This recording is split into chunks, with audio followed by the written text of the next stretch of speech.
क्या wild life को समझने के लिए जंगल जाना हमेशा जरूरी है?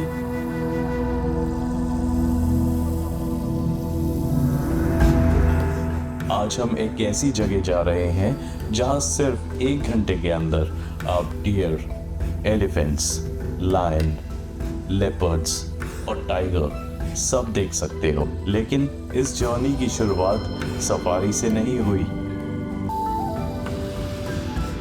मैं असल में यहाँ किसी और वजह से आया था, एक ऐसे इंसान से मिलने जिसे लोग कब विस्परर के नाम से जानते हैं, सावित्री अम्मा। पिछले 20 सालों में उन्होंने 50 से ज्यादा ऑर्फन या इंजर्ड लेपर्ड, लायन और टाइगर कब्स को अपने बच्चों की तरह पाला है। जब इन कब्स की मां नहीं थी तो वो उनकी मां बनी। वाइल्ड लाइफ कंजर्वेशन में ऐसे लोग अक्सर कैमरा के पीछे रह जाते हैं, लेकिन अफसोस इस बार उनसे मिलना पॉसिबल नहीं हो पाया। तो हमने प्लान बदला और निकल पड़े सफारी की तरफ। बेंगलुरु सिटी से एक कैब ली। तो सुबह के बज गए 8 और हम निकल चुके हैं बैनरघट्टा नेशनल पार्क के लिए। ट्रैफिक धीरे धीरे कम होता गया। कंक्रीट जंगल की जगह ग्रीनरी ने ले ली और कुछ ही देर में हम बैनरघट्टा के मेन गेट पे खड़े थे। So we are at Bannerghatta national park.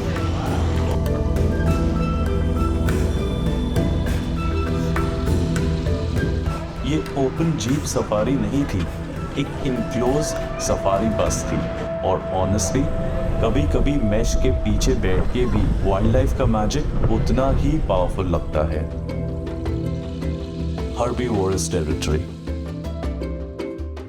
पहली नजर में ये सीन सिंपल लग सकता है, हिरन, नीलगाय और इंडियन कॉर्ड, लेकिन ध्यान से देखो तो ये इकोसिस्टम एक साइलेंट एग्रीमेंट लगता है।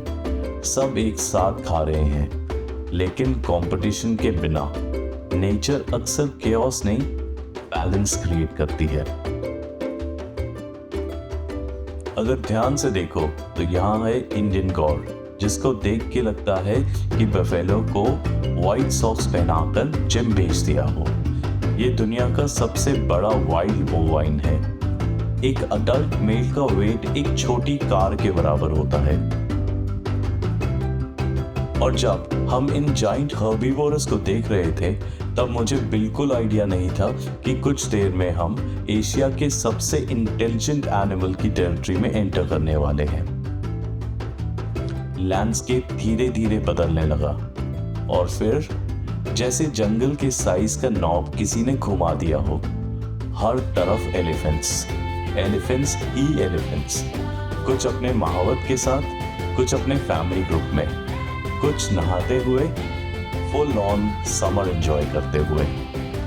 और फिर वो दिखा, आज का शायद सबसे रिलैक्स्ड एनिमल। एक ऐसा भी था जो लग रहा था जैसे उसने लाइफ की सारी प्रॉब्लम सॉल्व कर ली हो। आधा पानी के अंदर और आधा दुनिया से डिस्कनेक्टेड। और उसको देख के लग रहा था अगर एलिफेंट्स मेडिटेट करते तो कुछ ऐसे ही दिखते। सच कहूं, उसे देख के मुझे भी पानी में कूदने का मन कर गया।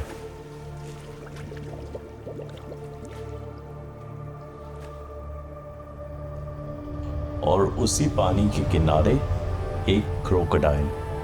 पहले तो दिखा नहीं, और शायद इसी वजह से क्रोकोडाइल इतने सक्सेसफुल प्रेडिएटर होते हैं। ये मूवमेंट से ज्यादा पेशेंस पे भरोसा करते हैं। कभी कभी जंगल में सर्वाइव करने का सीक्रेट स्पीड नहीं होती, स्टिलनेस होती है।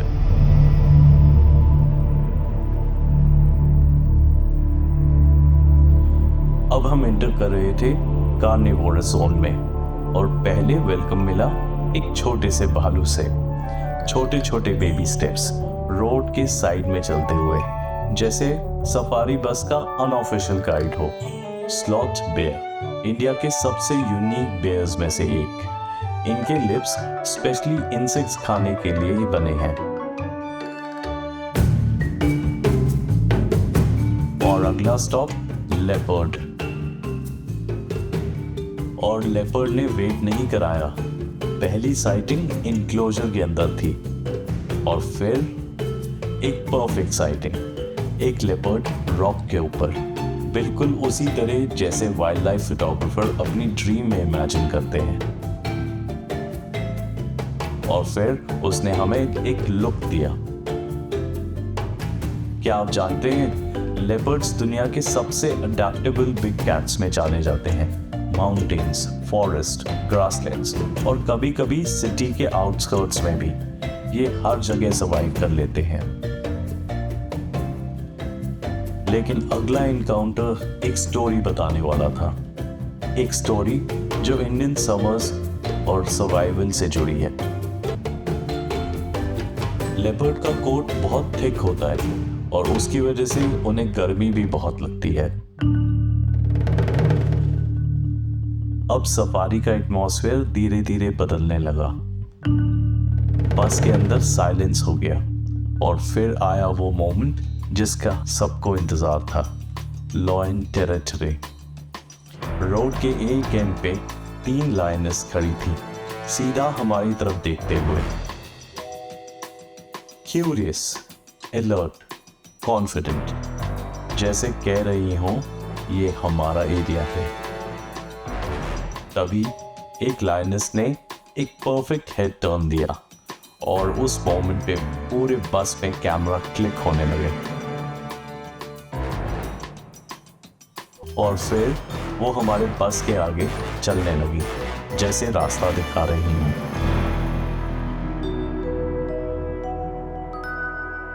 फिर वही हुआ जो वाइल्ड लाइफ इनकाउंटर्स को स्पेशल बनाता है, अनएक्सपेक्टेड।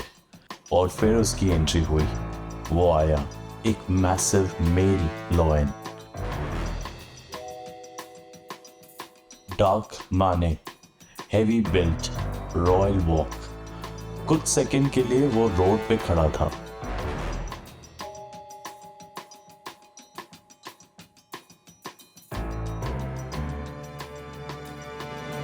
और फिर उसने दी एक रॉयल लुक।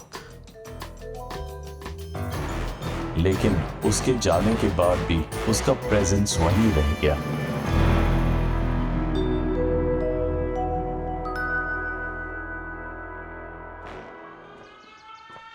और अब सफारी का फाइनल चैप्टर था। ये वक्त था टाइगर टेरिटरी। और ऑनेस्टली मैं एक्सपेक्ट कर रहा था कि हमें टाइगर ढूंढने पड़ेंगे, लेकिन टाइगर का प्लान कुछ और ही था। और पहली साइटिंग मिली एक मैग्निफिसेंट बंगाल टाइगर की, और एक एक्सपेक्टेड जंगल किंग स्टाइल में वाटरफॉल पे एंजॉय करते हुए, like a gangster, chill mode में। क्या आपको पता है कि टाइगर को पानी बहुत पसंद है, स्पेशली समर्स में। फिर उसने अपना एक लुक दिया और बस वही एक फ्रेम काफी था। आप चाहे कितनी भी वाइल्ड लाइफ डॉक्यूमेंट्रीज देख लो, टाइगर का एक आई कांटेक्ट कभी नॉर्मल नहीं लगता। लेकिन सरप्राइज अभी बाकी था। White tiger. क्या आपको पता है आज दुनिया में मौजूद लगभग सारे व्हाइट टाइगर्स का जेनेटिक लीनिएज एक ही टाइगर तक पहुंचता है। उसका नाम था मोहन, जो 1951 में मध्य प्रदेश के रेवा रीजन में कैप्चर किया गया था। और ऑलमोस्ट सारे कैप्टिव व्हाइट टाइगर्स उसी लीनिएज से जुड़े माने जाते हैं। Coming back to the story, पहले उसने हमारी बस को इंस्पेक्ट किया, आराम से चक्कर लगाया, जैसे सिक्योरिटी चेक कर रही हो। और फिर अपनी फेवरेट जगह जाकर ग्रूमिंग स्टार्ट कर दी। और उसने हमें दिया एक मैजेस्टिक लुक। कुछ ये क्लिक हुआ और मुझे मिल गया एक परफेक्ट फ्रेम। पूरी सफारी लगभग 45 मिनट्स से 1 घंटे तक की थी। और एक बात जो बार बार दिमाग में आ रही थी वो थी कि एनिमल्स हेल्दी लग रहे थे, कंफर्टेबल थे, लेकिन हाँ, ये जंगल नहीं था। और शायद इस बात से वाइल्ड लाइफ लवर्स की रिलेशनशिप जू के साथ लिटिल कॉम्प्लिकेटेड हो जाती है। लेकिन अगर रिस्पॉन्सिबल मैनेजमेंट हो तो ऐसी जगह wild life awareness, rescue stories और कंजर्वेशन एजुकेशन का पावरफुल टूल बन सकती है। कई लोगों के लिए टाइगर या लॉयन को पहली बार देखना इसी तरीके की जगहों से शुरू होता है और कभी-कभी वैसी क्यूरियोसिटी कंजर्वेशन की पहली सीख बन जाती है।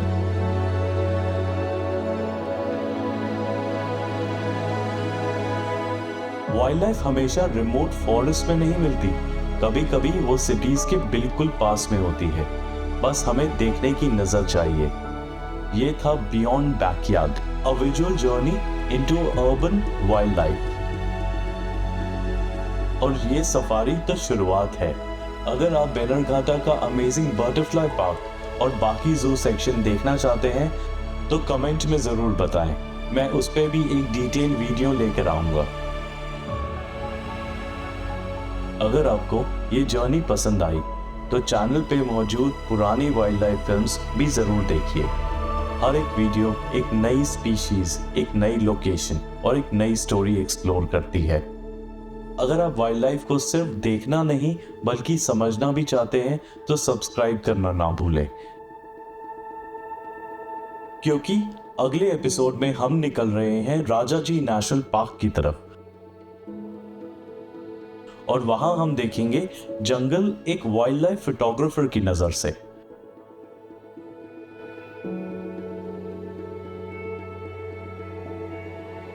समझेंगे एनिमल बिहेवियर और ढूंढेंगे एलिफेंट्स, वाइल्ड लैंडस्केप्स और शायद कोई ऐसा इनकाउंटर जो जू के इंक्लोजन में नहीं बल्कि असली जंगल में होगा।